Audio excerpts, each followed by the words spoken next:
aggressive. See, we got him. See, we got him done because at 10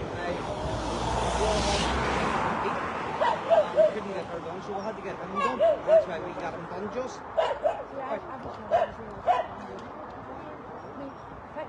Trying to get the two flags on.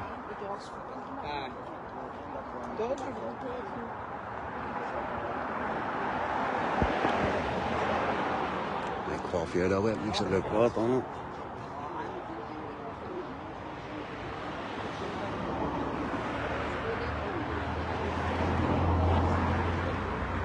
Just have that on and start a video. Have that on and start a video so everybody see out there for a couple of minutes. Good afternoon, folks. Just coming up to 1:30 here this Saturday. We're all up at the Chimney Corner Hotel again. Remember the hotel that is housing over 100 unknown, unvetted males in their hotel. And it's right across the road from this nursery. Where mothers bring their youngsters, their toddlers, to come and have a fun day. And then they've got this right across the street. Everyone knows there's Freedom Dot. We all know our Freedom Dot.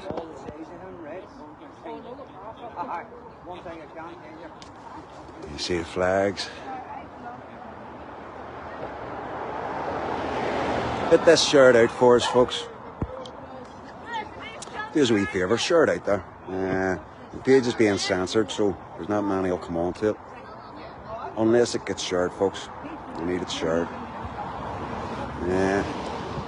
So again, we've come up to this hotel, the Chimney Corner Hotel. As you can see, they've equipped it with a fence. They put a fence around the perimeter of the hotel, right down. You can see they've got the police.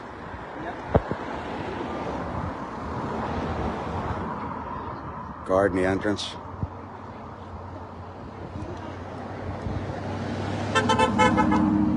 People peeping horns. Plenty of TikTokers here. Plenty of TikTokers. Citizen journalists. Let's go across the road here.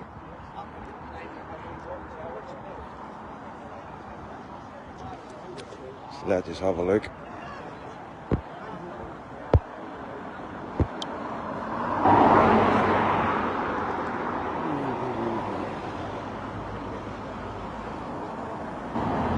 There's about 50 people's turned up today, folks. Again, we could do with more. The more the merrier. You know, we have to remember this hotel housing these men is right across the street from a nursery. There has been 3 convictions of inhabitants of this hotel over the last period of time. A recent one there known as a Palestinian man a few weeks ago. That's happening, Nick. You all good? It was happening a few weeks ago there. There was one arrested. I think it was about 11:30 at night. A man had messaged me. He drove past. He had seen 4 police cars outside the premises and 1 black van, he had said.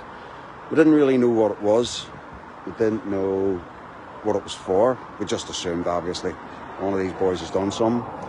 But I think it was 5 days later, a press report had come out and said that a Palestinian man had been arrested this night. So it just shows that there are undesirable men being allowed to stay in this hotel. And the owners, I believe the owners should be held accountable. If any of these men commit any heinous crimes against any of our people in our communities, these people should be held to account. Because it is those that are allowing them to stay here. I mean, how can they be held from all liability if one of these people commits a crime in one of our local communities? How can these people not be held accountable? Is there some kind of shield that protects these people? I mean, it's their household, isn't it? It's their property. These people are coming from their property. And if they come out and they're doing stuff around local communities, these people don't face any persecution. No, that's not right. That's not right. there has to be liability when it comes to multi-million pound businesses like this, housing unvetted, dangerous, fighting age males of military training. That's right, they're coming from countries that conscript all their teenagers. They're all militarily trained. NK fencing, part of NK coating and mollusk, put the fence up, no longer use their services as a business. And so NK fencing put this fence up, right? NK coatings, NK fencing, right? It's the company that put this fence up. Yeah. So there you go, folks. I mean, this fence that has been put up, it's not to keep these people in. It's to stop our citizen journalists filming in there. Some weeks ago, Quincy on TikTok got in and done a good video. He was able to film into the rooms. He had seen one of the men in this room had, now let's just say, he was playing with himself while watching porn. You know, that's the kind of people are staying in these hotels. If it were 30 years ago, they would have been put out and run down the Antrim Road. That's right.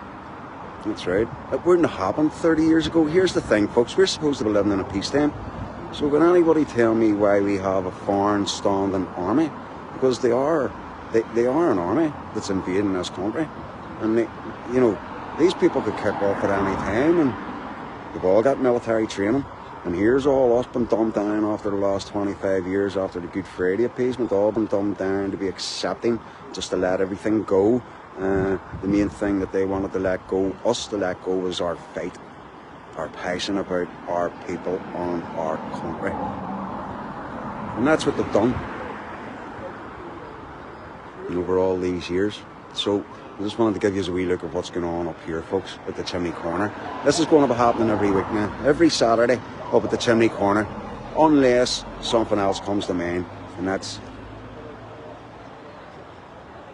the great province-wide protest. N.I. Allison Morris, yeah, that's me. So you'll know the protests that I'm organising because I put my alias to them.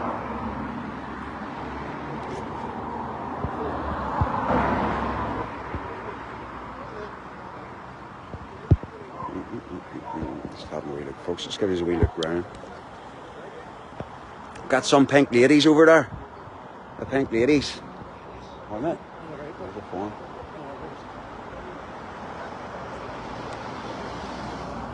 It's our committed pink ladies right there, folks. It's that threat. When men were men back in the day, they'd have torched the place with the bastards in it. Well, back in the day, this is the thing, Fred. Back in the day, we never had issues like this here. What had happened was the Provisional IRA had come up and just started bombing citizens. Instead of British buildings, it became a war on British citizens, unfortunately. And that was a way of making us compliant, because it stated that the Irish had a wee bit of a bad habit of revolting every 50 years, revolting against their tyrannical government, which shows that every 50 years the people of not just the Republic, but even up here in the north, England, Scotland, Wales, they've always seen after a period of 4 to 5 decades that their governments have always been the same, corrupt, pushing over his agendas and not caring about the people. And that's exactly what's happening here now, folks. Our politicians are pushing a globalist WEF agenda on us. That's exactly what they're doing.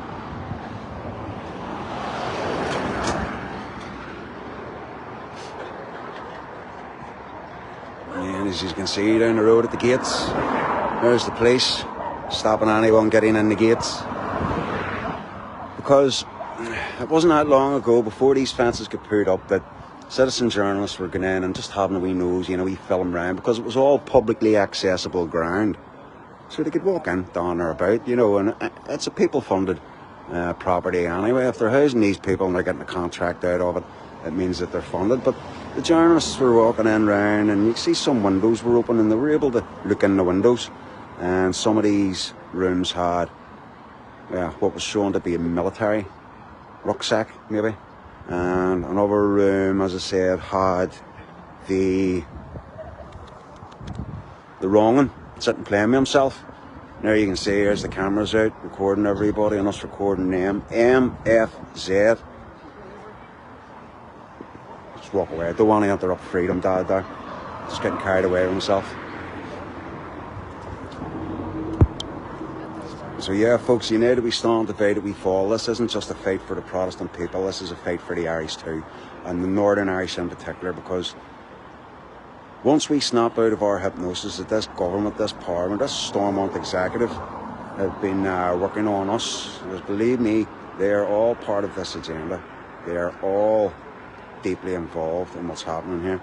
They've allowed it to happen all these years. So, I mean, really, if they're politicians, why can't they just go and say, right, close the borders? You know, why do they have to ask permission of somebody else to close Northern Ireland's borders? Why don't they just do as the people say? You know, if the people hold all the power and you represent the people and the people say close the borders, then close the fucking borders.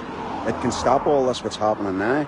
But you just don't want to stop this, do you? You just want this to keep going.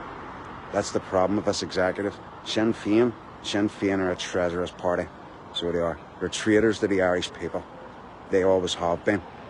All that troubles for 40 years just to try and get them into power. To what? Sell out to the WEF globalist agendas. That's against all of us. Us Protestants and us Irish. Yeah. We all need to stand up against tyranny, folks. Practical lawful dissent. We have a right to do so against any tyrannical monarch. Not just the government. It's against the tyrannical monarch too. So I'm going to leave us that, and I'm going to get back around talking to a few folks and just saying hello in general. Hey Donna.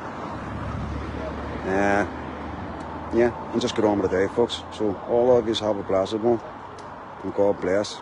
I'll see you all soon. Just want to finish up on this wee placard here to see, just to remind you.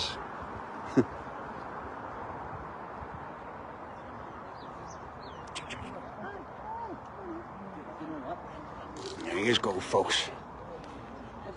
There you go. A couple of factual statements in there. We aren't racist, and Keir Starmer is a wanker. Jordan McKelvey, are you upset? You upset? My nose breathes the breath of God's living breath. Sort your life out, Jordan. Bye.